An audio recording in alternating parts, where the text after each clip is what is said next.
Breaking just moments ago, the United Nations Security Council has blocked Iran's effort to postpone punishing snapback sanctions for violations in their nuclear program. Russia and China had tried to help Iran, but that effort has failed. The United Kingdom and the U.S. backed renewing these sanctions, which include banning of weapons sales and other tight sanctions that will return on Iran tomorrow. Here's more of my sit down with the country's president last evening. According to U.S. intelligence, other intelligence agencies, the IAEA, was that there was enrichment at 60% levels. No energy use enrichment needs to be anywhere near those levels. And the facilities were also buried deep in the ground. In peaceful nuclear energy facilities, they're above ground. So these realities made many people understand that it was clearly for a weapons purpose development and not for energy. Well, that's right. Perhaps we do not need the 60% enrichment. We know what we believe and we know what we seek. But the conversations and dialogue we had with the Europeans and with the Americans at that time led to the acceptance of the JCPOA and the International Atomic Energy Agency within the framework that was accepted mutually was carrying out the most intrusive regime of inspections ever conducted.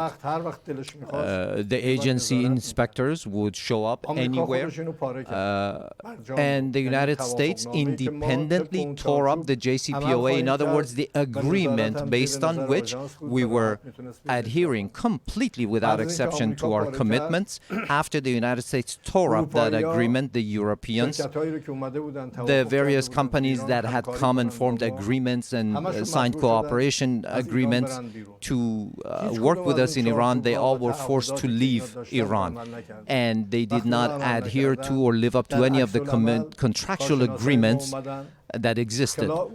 So, and our experts came and perhaps outside of the normal pathways continued our activities.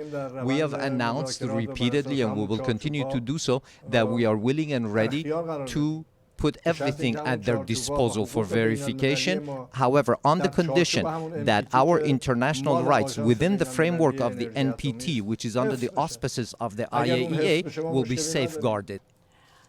Given that, would your country agree to enrich at levels that are just for energy in the single digits and to have these facilities all be above ground like other nuclear energy facilities around the world?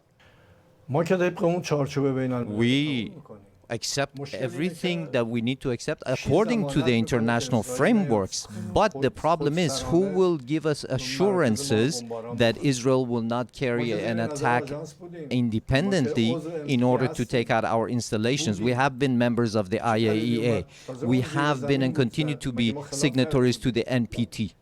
Where was our transgression in order to merit such meddling or an aggression? Even if we merited such comportment, where did Israel get the license to do so in an unfounded way? Where did they get that right from to come and try to destroy and subject to bombardment our nuclear installations, which were already under the auspices of the most intrusive inspection regimes in the world?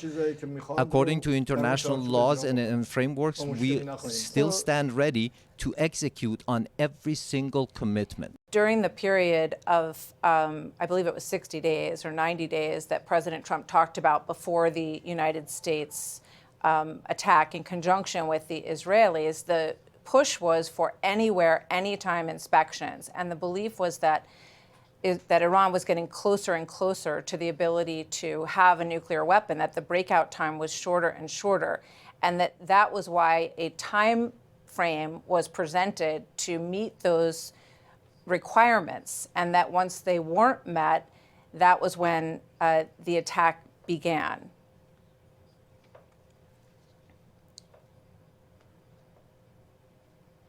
This is not so at all.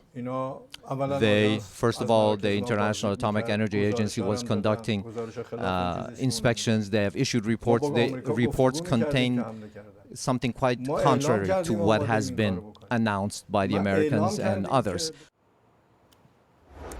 So you can see more of the interview on Fox News Sunday. I will be guest hosting Fox News Sunday this weekend. Looking forward to that. Hey, Sean Hannity here. Hey, click here to subscribe to Fox News YouTube page and catch our hottest interviews and most compelling analysis. You will not get it anywhere else.